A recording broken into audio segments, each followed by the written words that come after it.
പിതാവിൻ്റെയും പുത്രൻ്റെയും പരിശുദ്ധാത്മാവിൻ്റെയും നാമത്തിൽ ആമേൻ. ഇന്ന് ഓഗസ്റ്റ് 24 തീയതി ഞായറാഴ്ച. അമ്മേ പരിശുദ്ധമേ, അമ്മേ പരിശുദ്ധമേ, ദൈവമാതാവേ, കൃപാസനത്തിലൂടെ ഞങ്ങൾക്കും ഞങ്ങളുടെ ദേശത്തിനും അമ്മ മധ്യസ്ഥം തേടി തന്ന എല്ലാ അനുഗ്രഹങ്ങൾക്കും കൃപകൾക്കും ഞങ്ങളിപ്പോൾ ഹൃദയം നിറഞ്ഞ നന്ദി പറയുന്നു. അമ്മേ പരിശുദ്ധമേ, അമ്മേ പരിശുദ്ധമേ, ദൈവമാതാവേ, 2004 ഡിസംബർ 7 തീയതി ഉച്ചകഴിഞ്ഞ് 2:30 സംഭവിച്ച അമ്മയുടെ പ്രത്യക്ഷപ്പെടലിനെ കുറിച്ച് തിരുസഭയ്ക്ക് സമർപ്പിച്ചിരിക്കുന്ന പഠനരേഖകളുടെ മേൽ സഭാത്മകമായ പഠനം ആരംഭിക്കുവാൻ ഞങ്ങൾ പ്രാർത്ഥിക്കുന്നു. അമ്മേ പരിശുദ്ധമേ, ഭൂസ്വർലോകങ്ങളുടെ രാജ്ഞിയായ അങ്ങേയ്ക്ക് ഭൗമ സംരക്ഷണത്തിനായി പ്രപഞ്ച പ്രകൃതിയെ തന്നെ തിരുസഭ പ്രതിഷ്ഠിക്കുവാൻ ഈ പ്രത്യക്ഷീകരണം വഴി ഇടയാക്കണമേ.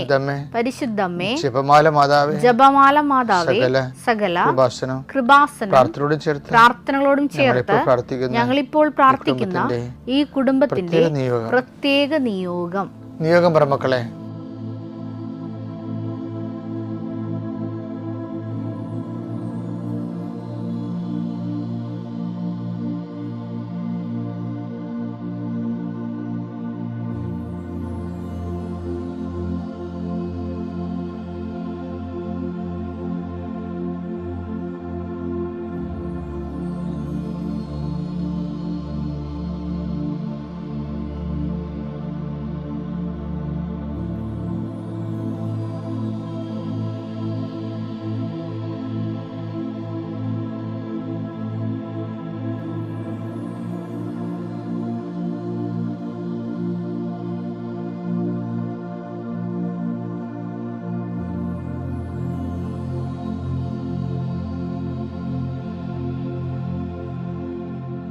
അമ്മയുടെ പ്രത്യക്ഷീകരണത്തിന്റെ ഈ അനുഗ്രഹവേളയിൽ ഞങ്ങൾക്ക് സാധിച്ചു തരുവാൻ കനിയണമേ.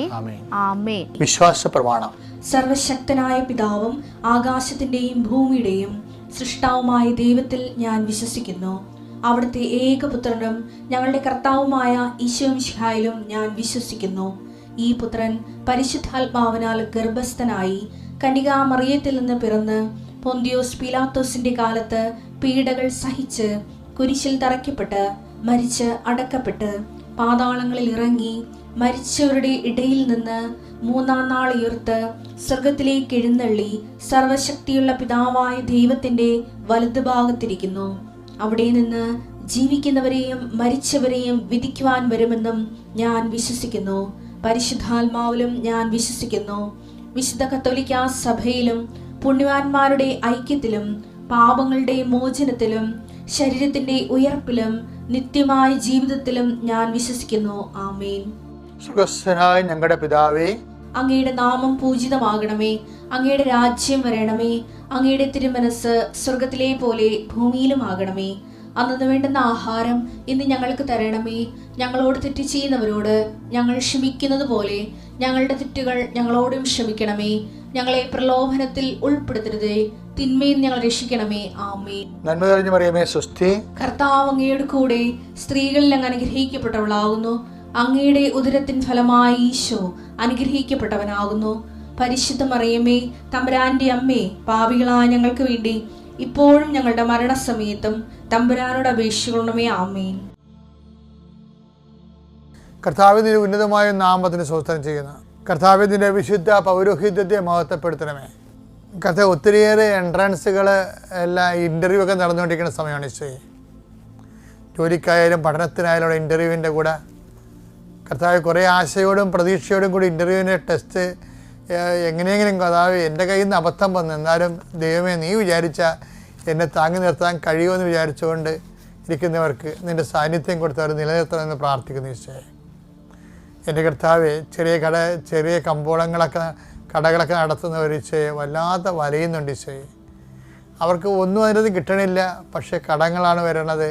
ഇനി എങ്ങനെ ജീവിക്കുമെന്ന് പോലും അറിയാൻ പാലാതെ വിഷമിക്കുന്നവരുണ്ട് ഈശോയെ. അവരെ സന്ധിക്കണമെന്ന് പ്രാർത്ഥിക്കുന്നു ഈശോയെ. ഒരു തൊഴിൽ കണ്ടുപിടിക്കാൻ വേണ്ടി എന്ത് തൊഴിൽ ചെയ്താൽ ജീവിക്കാൻ പറ്റുമെന്ന് വിചാരിച്ചുകൊണ്ട് വിഷമിക്കുന്നവരുണ്ട് ഈശോയെ. അവരെ കർത്താവ് വിസ പുതുക്കി കിട്ടാത്തതിൻ്റെ പേരിൽ മക്കളെ കരഞ്ഞ് വിളിച്ച് നിലവിളിക്കുമ്പോൾ അമ്മ അവരെ ആശ്വസിപ്പിക്കുന്നത് ഉടമ്പടി എടുത്തവരുണ്ട് മകനെ മാതാവ് നമ്മൾ സന്ദർശിക്കുമെന്നാണ്. ആ ഒരു ഒറ്റ ആശ്രമേ ഉള്ള അമ്മേ. അതെല്ലാ മക്കളും അങ്ങനെ ചിന്തിക്കുന്ന ഓരോ മക്കളും ഈ പ്രാർത്ഥന കൂടുന്നുണ്ടെങ്കിൽ തീർച്ചയായിട്ടും കൃപാസന ആൾക്കാരെ ജീവനുടെ പ്രത്യക്ഷ മാതാവ്, സഞ്ചാരി മാതാവ് ആ മേഖലയിൽ ചെന്നിട്ട് അവരുടെ പ്രശ്നങ്ങളെ പരിഹരിച്ചുകൊണ്ട് അവർക്ക് സന്ധിപ്പ് നൽകുന്നതിന് വേണ്ടി എൻ്റെ കർത്താവിൻ്റെ ഉന്നതമായ നാമത്തിൽ സഭയുടെ അധികാരത്തിൽ കുരിശടയാളത്തിൽ നിങ്ങളെ അനുഗ്രഹിക്കട്ടെ.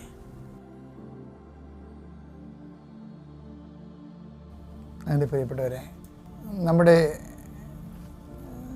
ഭൗതികമായ പ്രപഞ്ചത്തിലെ കാലാവസ്ഥ ഭേദങ്ങളുണ്ടാകും. അതുപോലെ തന്നെ നമ്മുടെ മനസ്സിൻ്റെ കാലാവസ്ഥ ദൈവാഭിമുഖ്യത്തിലേക്ക് ചില സമയത്ത് ദൈവാഭിമുഖ്യത്തിൻ്റെ അടയാളം കാണിച്ചു തുടങ്ങും. ഇത് നമ്മൾ ശ്രദ്ധയോടെ ഈ ടൈം ക്യാച്ച് ചെയ്യേണ്ടതാണ്. ഇപ്പം ഞാൻ ഉദാഹരണം പറഞ്ഞാലേ, ഇപ്പം നിങ്ങൾ വെറുതെ ഇരിക്കുകയും അല്ലെങ്കിൽ ഭയങ്കര തിരക്കാണ്. അപ്പോൾ എങ്ങനെ ശാന്തമായിരുന്നാലും തിരക്കായിരുന്നാലും ചില സമയത്ത് ഒന്ന് പ്രാർത്ഥിക്കണമെന്ന് തോന്നണമെന്ന് വിചാരിച്ചോ, ഒന്ന് പ്രാർത്ഥിച്ചാൽ കൊള്ളാമായിരുന്നു എന്ന് പറയുമ്പോൾ നിങ്ങളെന്ത് ചെയ്യും? ഇന്ന് സന്ധ്യക്ക് നേരത്തെ പ്രാർത്ഥിക്കാം എന്നല്ല നിങ്ങൾ പറയണേ. അങ്ങനല്ലത് ശരിക്കും പറഞ്ഞാൽ. ഈ ദൈവാനുഗ്രഹം നമുക്ക് തരാൻ നേരത്തെ നമ്മുടെ ഉള്ളിലെ പരിശുദ്ധാത്മാവിനത് അറിയാൻ പറ്റും. അപ്പോൾ ആത്മാവ് അതിൻ്റെ അടയാളം കാണിക്കും. ക്ലൈമറ്റ് ചേഞ്ച് ചെയ്യാൻ പോകുന്നു എന്ന് കാണിക്കും. അപ്പോഴേ എൻ്റെ ഒരു നിർദ്ദേശം എന്ന് പറയണത്, ഇൻ കേസ് നിനക്ക് എവിടെ ബോട്ടിലാണ്, വള്ളത്തിലാണ്, വണ്ടിയിലാണ്, വാഹനത്തിലാണ്, ഓഫീസിലാണ്, എവിടെയാണ് നിനക്ക് എപ്പോഴാണ് നിനക്ക് പ്രാർത്ഥിക്കാൻ തോന്നണത്, അത് നീ മാറ്റിവെക്കരുത്. അത് പ്രേതൻ്റെ അലോട്ട് ടൈമാണത്. നീ നാളെ ചിലപ്പോൾ ദൈവസമാഗമത്തിന് നിൻ്റെ ഒരു ടൈം ഫിക്സ് ചെയ്യും. പക്ഷെ ആ ദൈവം അപ്പോൾ അതർ ലൈനിലുണ്ടാവണം നിർബന്ധമില്ല. ദൈവം ലൈനിലുള്ളപ്പോൾ, അവൻ അടുത്തുള്ളപ്പോൾ തന്നെ അന്വേഷിക്കുമെന്ന് പറയത്തില്ലേ, അതാണിത്. യെശയ്യാ 55:6. കർത്താവിനെ കണ്ടെത്താൻ കഴിയുന്ന, അതന്നെ, കർത്താവിനെ കണ്ടെത്താൻ കഴിയുന്ന ഇപ്പോൾ തന്നെ അവിടുത്തെ അന്വേഷിക്കുവിൻ. അവിടുന്ന് അരികെയുള്ളപ്പോൾ അവിടുത്തെ വിളിക്കുവിൻ. അതായത് നിനക്ക് എപ്പോഴാണ് പ്രാർത്ഥിക്കാൻ തോന്നുന്നത്, ഒരു ദൈവവിചാരം തോന്നുന്നത്, പ്രാർത്ഥിക്കാൻ തോന്നുന്നത് നിർബന്ധമില്ല, ദൈവത്തെക്കുറിച്ചൊരു ഓർമ്മ തോന്നിയാൽ മതി.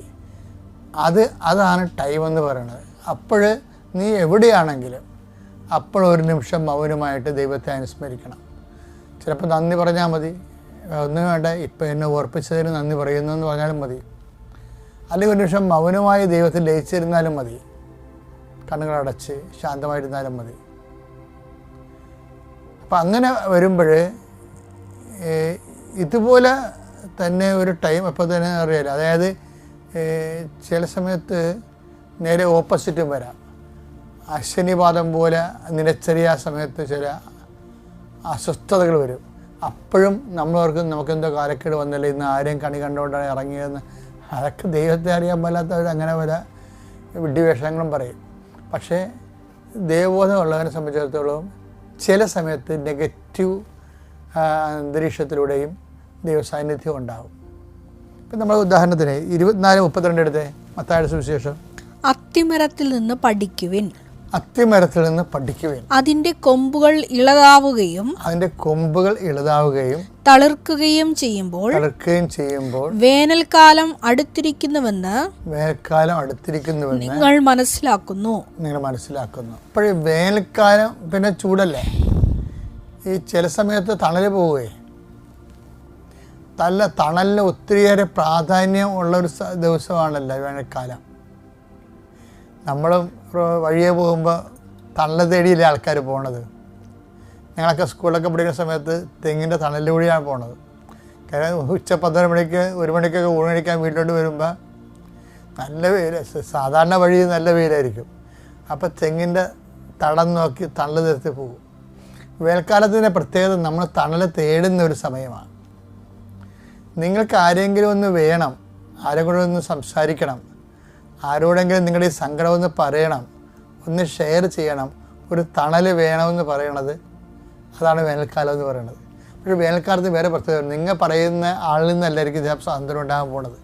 അടുത്ത വചനം വായിച്ചേ. അതുപോലെ ഇതെല്ലാം കാണുമ്പോൾ ഈ വേനൽക്കാലത്തിന്റെ അടയാളം കാണുമ്പോൾ അവൻ സമീപത്ത് വാതിൽക്കലെത്തിയിരിക്കുന്നുവെന്ന് നിങ്ങൾ മനസ്സിലാക്കിക്കൊള്ളുവിൻ. അപ്പൊ ദൈവത്തിന്റെ വരവാണ് വേനൽക്കാലം. ഇപ്പൊ നമ്മളൊക്കെ വേനൽക്കാലം എന്ന് പറയുമ്പോൾ നമുക്ക് തണൽ നഷ്ടപ്പെട്ടു, ഒരു തണലിന് വേണ്ടി നമ്മൾ കെഞ്ചുന്നു, ആരെങ്കിലും ഒന്ന് സംസാരിക്കാൻ കിട്ടിയിരുന്നെങ്കിൽ, നമ്മുടെ ദുഃഖഭാരങ്ങളൊന്ന് ഇറക്കി വെക്കാൻ കഴിഞ്ഞിരുന്നെങ്കിൽ നമ്മൾ ഓർക്കും. പക്ഷേ വേണ്ടത് ആരെയാണ് ശരിക്കും പറഞ്ഞാൽ? വേണ്ടത് ദൈവത്തെയാണ്. ദൈവം നമ്മളെ സന്ധിക്കാനും സംരക്ഷിക്കാനും വാതിൽക്കൽ നിൽക്കുമ്പോഴാണ് നമുക്ക് വേനൽക്കാലമായിട്ട് നമുക്ക് ഫീൽ ചെയ്യണത്. ഇങ്ങനെയുള്ള കാര്യങ്ങൾ വിവേചിക്കാൻ വേണ്ടി പ്രത്യേകം ശ്രദ്ധിക്കണം. ഒന്നും നെഗറ്റീവായിട്ട് സംഭവിക്കുന്നില്ല, എല്ലാം പോസിറ്റീവ് തന്നെയാണ്, മനസ്സിലാക്കുന്നതിൻ്റെ വിഷയമാണ്. അപ്പോൾ ഇനിയുള്ള കാലങ്ങളിൽ ഇതുപോലെ ഒരു തണൽ തേടുന്ന മനസ്സ്, തണൽ കൊതിക്കുന്ന ഒരു സമയം വന്ന കർത്താവ് അടുത്തുണ്ട് എന്ന ബോധ്യം ഉണ്ടാകണം. Praise the Lord.